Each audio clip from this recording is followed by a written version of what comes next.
E eu farei a leitura do versículo 12 ao 16.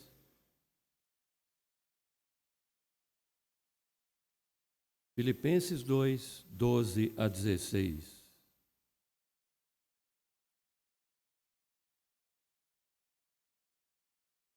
Diz assim a palavra do nosso Deus: Assim, pois, amados meus, como sempre obedeceste, não só na minha presença, porém muito mais agora, na minha ausência, desenvolvei a vossa salvação com temor e tremor. Porque Deus é quem efetua em vós tanto querer como realizar, segundo a sua boa vontade.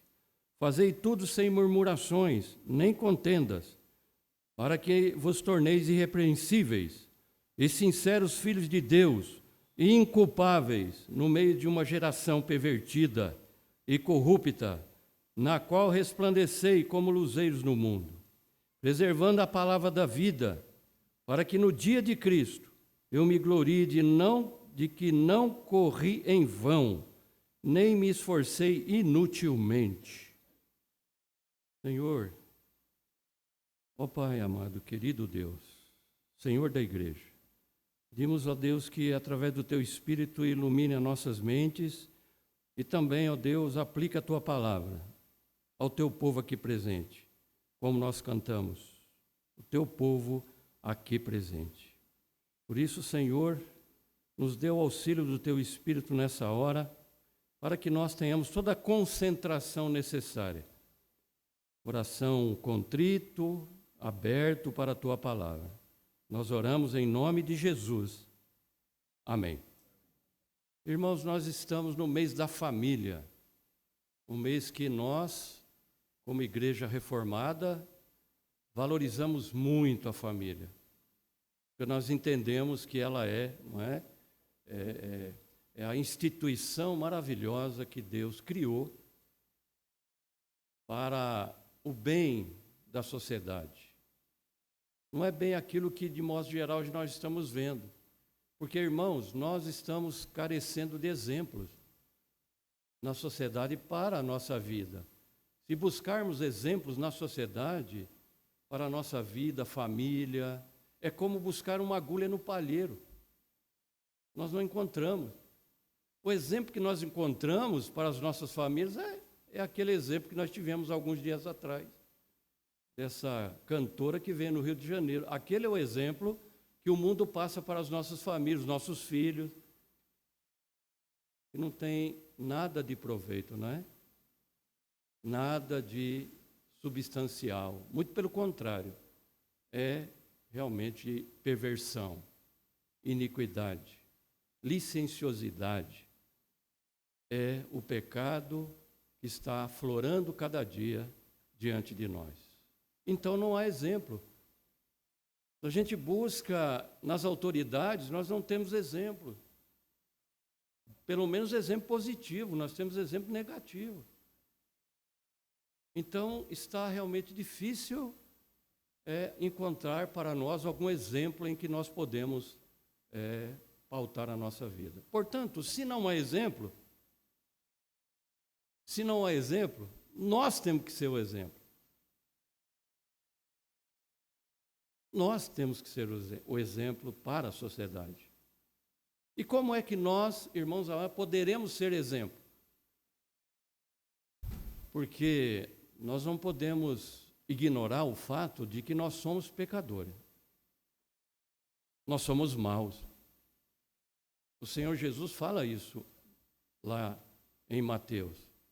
Que nós, sendo maus, ainda damos coisas boas aos nossos filhos, quanto mais o nosso Pai não nos dará coisas boas ao que Ele pedir. Então, o Senhor Jesus, Ele diz ali que nós somos maus, irmão. O nosso coração, ele é inclinado para o mal. O nosso coração, ele é inclinado para o mal. Nós não podemos confiar no nosso coração. Não podemos dizer, meu coração está em paz. Eu estou tranquilo no meu coração. Isso é perigoso. Porque Jeremias diz que o nosso coração ele é corrupto. Então, como é que nós podemos ser exemplo? é tendo em nossa vida o exemplo de Jesus. Somente assim, irmãos, nós poderemos dar exemplo numa sociedade tão corrupta e pervertida, tendo o Senhor Jesus como o exemplo, como a meta para a nossa vida. Nós vemos no contexto da carta de Paulo aos Filipenses, no contexto anterior dos versículos que nós lemos.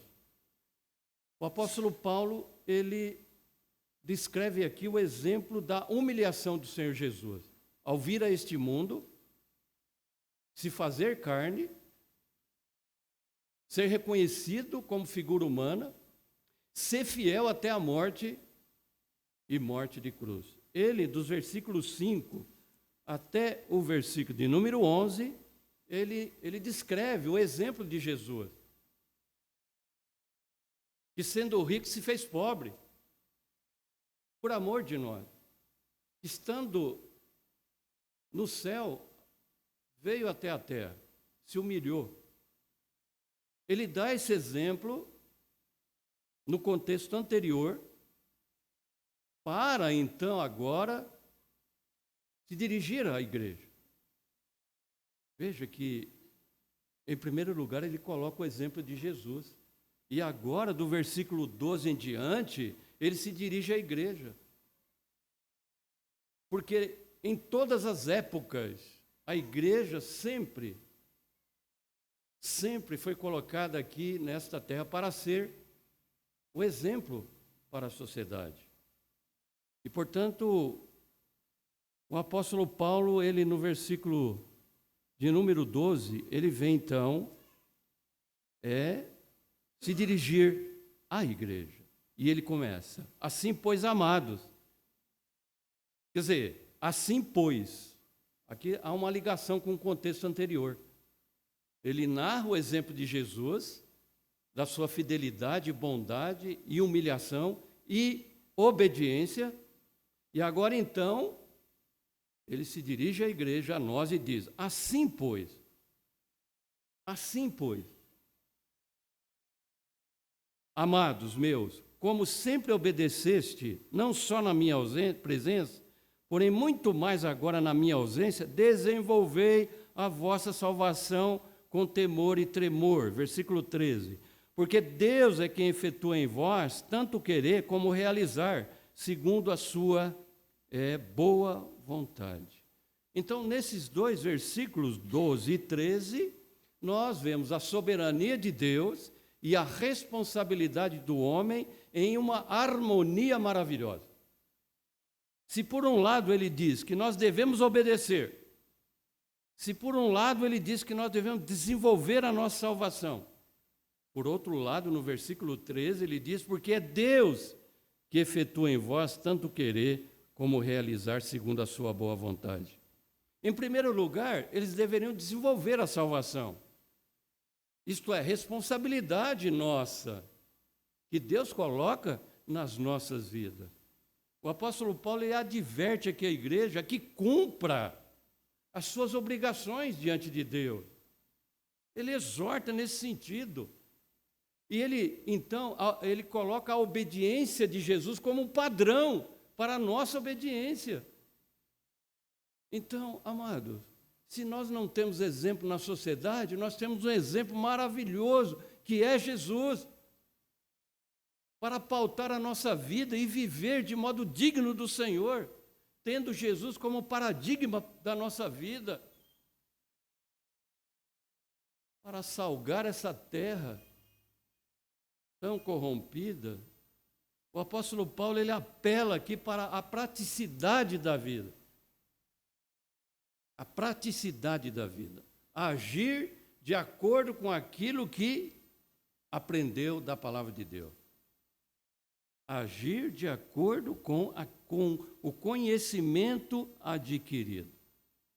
E nós sabemos que o apóstolo Paulo, ele dava muito valor aos aspectos teológicos. A carta de Paulo aos Romanos é um compêndio de teologia. A carta de Paulo aos Gálatas, temos ali a teologia. ele era um homem que conhecia muito bem a lei de Deus. Foi treinado aos pés de Gamaliel. Ele era da tribo de Benjamim. Ele era irrepreensível quanto à lei. Ele tinha o chamado divino, amados irmãos, que o qualificava com autoridade para falar a palavra de Deus. Ele mesmo, nas suas cartas, ele se dirige, apóstolo de Cristo Jesus, chamado pelo Senhor Jesus, a sua autoridade apostólica. E ele, com essa autoridade e com o conhecimento teológico que ele tinha, ele também adverte que esse conhecimento tem que fazer sentido na nossa vida. Tinha que moldar a nossa vida na prática e não só na teoria. E essa praticidade e essa vida deveria ter como exemplo a obediência fiel de Jesus. E essa obediência de Jesus para com o Pai deveria motivar, amados irmãos, nossas vidas, a igreja do Senhor, a viver de modo digno do Senhor. É como se Paulo dissesse assim: continue obedecendo assim como tem sido. Continue obedecendo assim como tem sido. Por que será que muitos perdem o primeiro amor?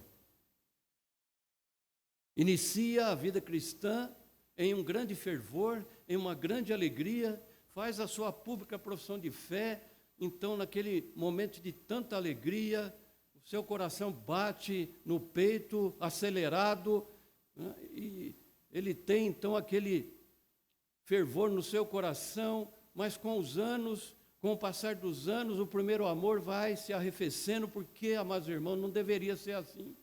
Eu creio que deveria aumentar, porque quanto mais nós conhecemos a Deus, mais o nosso amor a Ele, mais o nosso fervor deveria ser evidente, ser real, ser claro na nossa vida. Por isso que Paulo diz: desenvolvei a vossa salvação. Não fique estático, não fique na pública profissão de fé, não fique no início, continue, desenvolva, cresça. Aqui o sentido, desenvolver a vossa salvação, o sentido não é completar alguma coisa na obra de Cristo, porque a obra de Cristo foi perfeita. Ele ofereceu a sua vida uma vez por toda para nos resgatar do pecado. Não há mais sacrifício, irmãos, a serem feito. Não há mais penitência a ser feita, porque Jesus já sofreu por nós. Paulo não está dizendo que eu tenho que fazer alguma coisa para completar o que Jesus fez. Mas Paulo aqui está pensando, amados irmãos, é no crescimento espiritual. É nisso que ele está pensando, é na santificação. É nisso que Paulo está pensando, é no testemunho de Cristo. É nisso que ele está pensando, quando ele diz: desenvolvei a vossa salvação. É a nossa responsabilidade. Nós precisamos crescer, irmãos, na graça e no conhecimento de Jesus, e isso tem que transformar a nossa vida, tem que nos fazer crentes melhores, amados irmãos, crentes mais piedosos, crentes mais amorosos, crente mais perdoador, crente mais ativo na obra de Deus, crente mais alegre.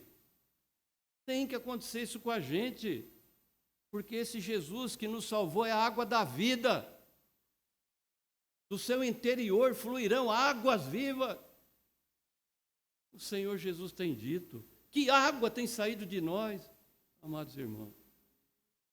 E ele ainda diz que no desenvolvimento dessa salvação, Paulo diz que essa obediência deve ser com temor e tremor. Veja lá o versículo 13. Versículo 12. Desenvolvei a vossa salvação com temor e tremor. O temor, conforme as Escrituras Sagradas, tem a ver com reverência, com profundo respeito para com Deus. Isso é temor. É medo do juízo de Deus. Irmão, nós temos que ter medo de Deus, sim. Medo de contrariar a sua vontade, irmão. Nós temos que ter medo de violar a sua palavra. Porque esse Deus que nós servimos, Ele é santo. Nós, irmãos, tem que ter, sim, temor de causar algum desagrado a Deus. Eu tenho que ter essa responsabilidade. Eu não quero causar um desagrado ao meu Deus. Isso é temor e tremor, que Paulo diz aqui. É ter consciência da nossa responsabilidade como crente. Extrema responsabilidade para com a vontade de Deus revelada na sua palavra para a nossa vida. É um medo reverencial, como uma reação nossa adequada diante de um Deus santo. Isso é temor e tremor. É isso que Deus espera de nós. Que nós cresçamos. Que nós desenvolvamos a nossa salvação com temor e tremor, porque o nosso Deus é santo. Irmãos, quando o Senhor apareceu naquela teofania para Moisés, no chamado de Moisés, foi algo glorioso. Tira a sandália do teu pé, Moisés, porque o lugar que você está é santo. Ali era a presença de Deus. Era a presença de Deus que estava ali naquele momento. Irmãos, nosso Deus é santíssimo, perfeito, glorioso. Nós temos que ter muita responsabilidade diante desse Deus que nos salvou, cuidar da nossa vida espiritual, cuidar do nosso comportamento dentro da igreja, cuidar do nosso relacionamento entre irmãos, para não ter atrito, para não ter divisão, meus queridos irmãos, porque a igreja sofre com isso. A igreja fica patinando quando acontecem essas coisas. E ao invés de nós ganharmos alma para Jesus, a gente fica se degladiando muitas vezes. Paulo fala aos Gálatas: vede que não nos devoreis uns aos outros. E no versículo 13, que nós lemos, ele enfatiza o poder soberano que permite o crente obedecer aos seus mandamentos. Então, irmãos, nós somos advertidos a manter a nossa obediência. Porém, sem a ajuda e bênção do Senhor, nós não alcançaremos esse propósito, porque é Ele que efetua em nós tanto querer como realizar. Então, o esforço humano é inútil se não tiver a bênção do Senhor. Se nós, irmão, não buscarmos a Deus: Senhor, me ajude a ser um crente melhor. Me ajuda, Senhor, a me afastar do pecado, daquela maior fraqueza que eu tenho na minha vida. Me ajude a vencê-la, Senhor. Me dê o teu poder, a tua graça, porque a graça de Deus é melhor do que a vida. Paulo diz: eu sou o que sou pela graça de Deus. Nós somos pecadores, irmão, podemos errar, podemos falhar, todos nós. Mas diante desse Deus santo, a única atitude nossa, irmãos, é rever os nossos valores, conceitos, as nossas atitudes e nos tornar um crente mais amoroso, um crente mais vibrante, alegre, servindo ao Senhor com alegria, vencendo os obstáculos, as adversidades, as diferenças que há entre nós. Nós precisamos alcançar, irmãos amados, essa maturidade. Nós somos advertidos pelo Senhor a viver essa vida que agrade o Senhor, mas sem a ajuda dEle nós não conseguiremos, irmãos amados. Deus trabalha em nós. Deus trabalha em nós, capacitando-nos para alcançar o testemunho cristão. Que bênção é ter a ajuda do Senhor. Então, irmãos, existe um vínculo perfeito entre a nossa obediência e o poder capacitador de Deus. Existe um vínculo perfeito.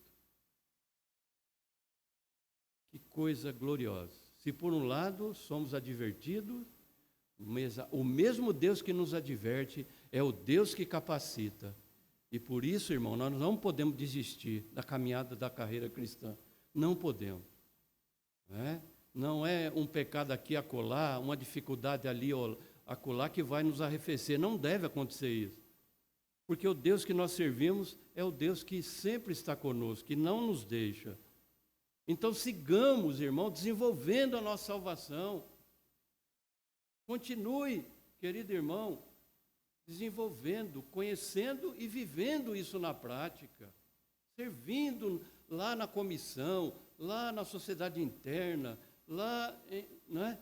Você coloque o teu coração na obra de Deus. Porque, irmãos, quando o Senhor é o padrão, quando nós temos essa visão de que eu sou pastor para a glória de Deus, que o irmão é presbítero para a glória de Deus, diácono para a glória de Deus, todos os irmãos aqui, salvo em Cristo, para a glória de Deus, muda, irmão, o nosso trabalho dentro da igreja. Sabe, esse clima de amor fraternal, ele faz toda a diferença na nossa vida e na vida da igreja. Nós precisamos aprender a viver desse jeito. Porque em seguida, no versículo 14 e 15, veja o que Paulo diz: fazei tudo sem murmurações nem contenda, para que vos torneis irrepreensíveis, sinceros filhos de Deus, inculpáveis no meio de uma geração pervertida e corrupta, na qual resplandeceis como luzeiro no mundo. Essa murmuração pode ser um descontentamento interno. Você está descontente com alguma coisa? Cuidado, porque isso pode mais atrapalhar do que ajudar a igreja. Resolva isso. Trabalhe isso na sua vida. Trabalhe isso. Perdoa. Reconheça se ofendeu também. É preciso, né, uma mão de duas vias, né? Ou, né, uma pista de, né, vai e volta. Eu perdoo, mas também eu reconheço o meu pecado. Eu reconheço também que eu ofendi. Essas duas coisas são importantes para as nossas vidas. Mas o que Paulo está dizendo aqui, irmãos, é que não deve ser feita as coisas na obra de Deus com murmuração, com descontentamento. Algo que demonstra reclamação, resmungo. A palavra significa literalmente um descontentamento secreto no coração que leva à crítica quase que velada. É como que um ruído abafado. É como que um ruído velado. É como um murmúrio silencioso. É uma reclamação geral sobre tudo e sobre todos. Gente, isso, Paulo diz, fazei tudo sem murmuração e sem contenda. Sem murmuração e sem contenda. Porque, não é, esse murmúrio significa alguma coisa que vem do coração. Então, nós precisamos trabalhar isso. Nós precisamos saber conviver uns com os outros. Uma das coisas que mais Deus ele exorta na sua palavra é a respeito da convivência entre irmãos. Ó, como é bom e agradável viver unidos, irmãos. Ó, como é bom e agradável viver unidos, irmãos. Mas para a gente viver unido é isso. Eu preciso andar uma milha a mais com meu irmão. Eu preciso entender que ele tem suas falhas, assim como eu tenho as minhas. Eu tenho que entender que Jesus perdoou ele, com todo o defeito que ele tem. Jesus perdoou aquele irmão, como perdoou a minha vida. Isso faz diferença, irmão. Na hora que eu vou relacionar uns com os outros. Por que é que eu vou ter alguma diferença, né? Por que eu vou ter algum atrito no coração se Jesus me perdoou assim como eu era? Não faz sentido para nós. Nós somos um povo comprado pelo sangue de Cristo. Nós vivemos uma novidade de vida, diz o apóstolo Paulo. Repito aquilo que Jesus diz: do seu interior fluirão um rio de água viva. E essa água tem que ser notória, irmãos. Uma igreja alegre, uma igreja harmoniosa é uma igreja saudável. com uma vitalidade que brota da videira verdadeira, que João fala. Eu sou a videira verdadeira, Jesus disse, meu pai é o agricultor. Todo ramo que estiver ligado nela, esse dá fruto. Então, como é que nós podemos ser exemplo, como eu disse, em uma sociedade que não dá exemplo nenhum para nós? Ligado à videira verdadeira, que é Jesus, o exemplo de Jesus, ele tem que ser o nosso padrão de vida.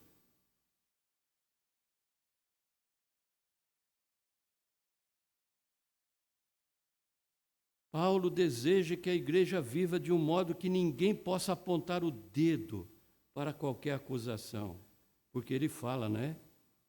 Irrepreensíveis, sincero filho de Deus, inculpáveis no meio de uma geração corrupta,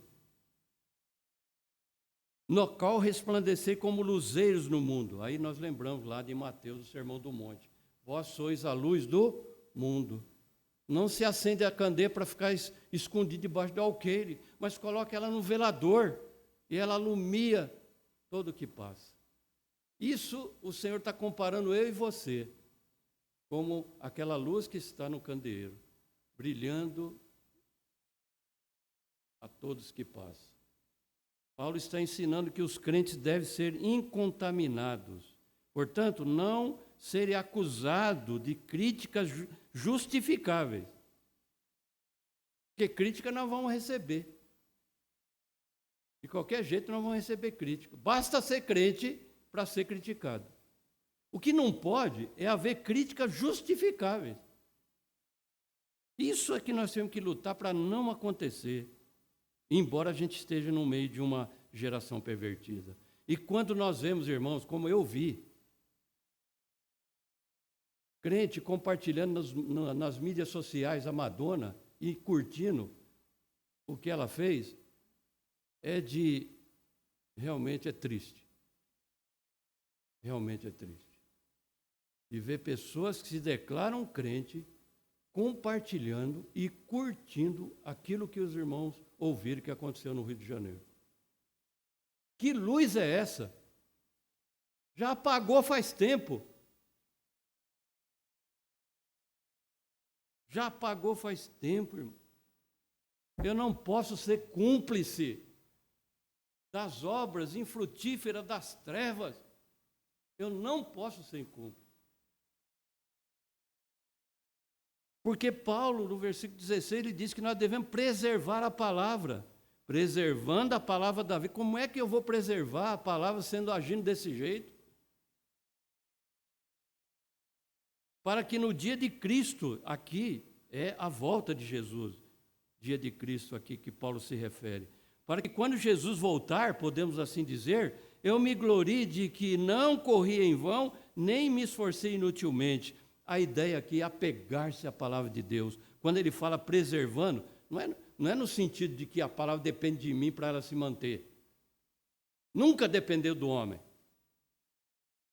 para ser mantida, porque ela é de Deus, é Ele que mantém. Agora aqui significa apegar-se à palavra, amar a palavra de Deus, meditar na palavra de Deus, guardando os seus preceitos no coração. Então, uma vida irrepreensível depende disso. Depende da gente preservar a palavra na nossa vida. É disso que depende nós sermos irrepreensíveis e inculpáveis no meio de uma geração corrompida e corrupta. É isso que Paulo exorta para nós. Porque o Senhor Jesus é padrão nisso também. Porque Jesus disse assim, a minha comida consiste em fazer a vontade do meu Pai que me enviou. Ele era obediente àquilo que o Pai havia lhe ordenado. A minha comida, isto é, aquilo que melhor é para mim, né? Porque quando nós estamos diante de uma refeição, como é bom quando a gente está diante de uma refeição, né? Ali na mesa com a família, é algo tão gostoso, tão maravilhoso. Mas Jesus disse que aquilo que melhor ele tinha era fazer a vontade do Pai que o enviou. Essa é a ideia. O seu prazer o alimento traz prazer para a gente também. Mas o seu prazer era obedecer ao Pai. É isso, irmãos, é manter essa palavra no coração, é ter disponibilidade e disposição para obedecê-la. É interessante que no original essa exortação está no tempo presente, o que indica que temos que nos apegar à palavra de Deus constantemente. Constantemente e continuamente. A ideia do verbo é essa. É algo que tem que ser normal na minha vida.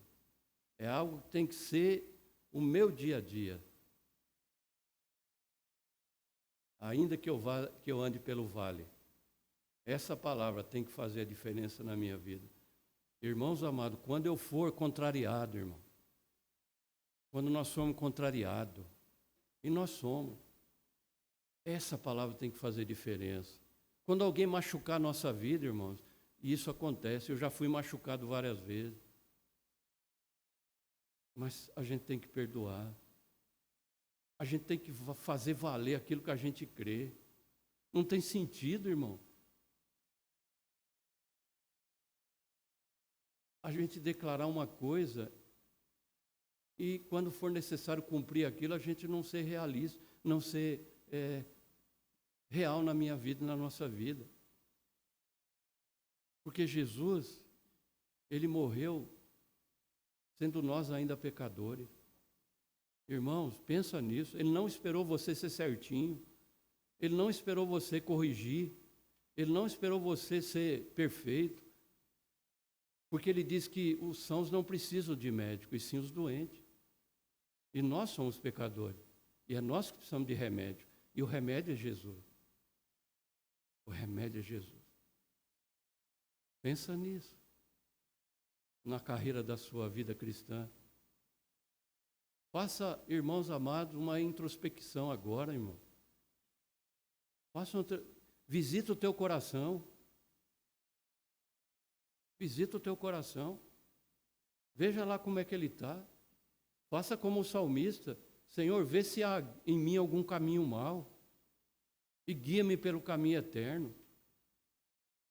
Na nossa convivência lá dentro da nossa casa, às vezes a gente ofende a nossa esposa, às vezes vice-versa, às vezes a gente é mal criado com os nossos filhos, falamos o que não devemos falar, e mesmo na igreja, às vezes a gente acaba entristecendo o irmão com alguma palavra, atitude, gesto.